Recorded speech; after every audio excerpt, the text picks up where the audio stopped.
بسم اللہ الرحمن الرحیم۔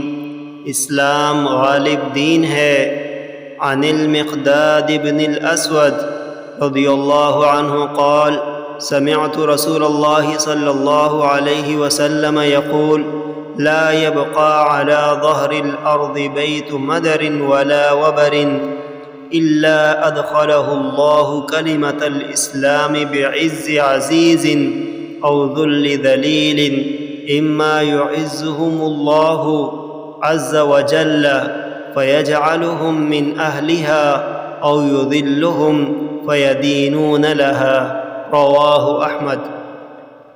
ترجمہ: حضرت مقداد رضی اللہ عنہ سے روایت ہے کہ انہوں نے رسول اللہ صلی اللہ علیہ وسلم کو فرماتے ہوئے سنا، اللہ روئے زمین کے ہر شہر و بستی کے ہر گھر میں کلمہ اسلام داخل فرما دے گا، خواہ اسے کوئی عزت کے ساتھ قبول کر لے یا ذلت کے ساتھ زندہ رہے۔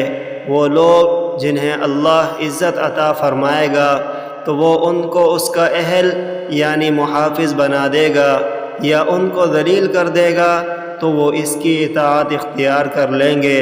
میں نے کہا گویا دین پورے کا پورا اسی کا ہو جائے گا۔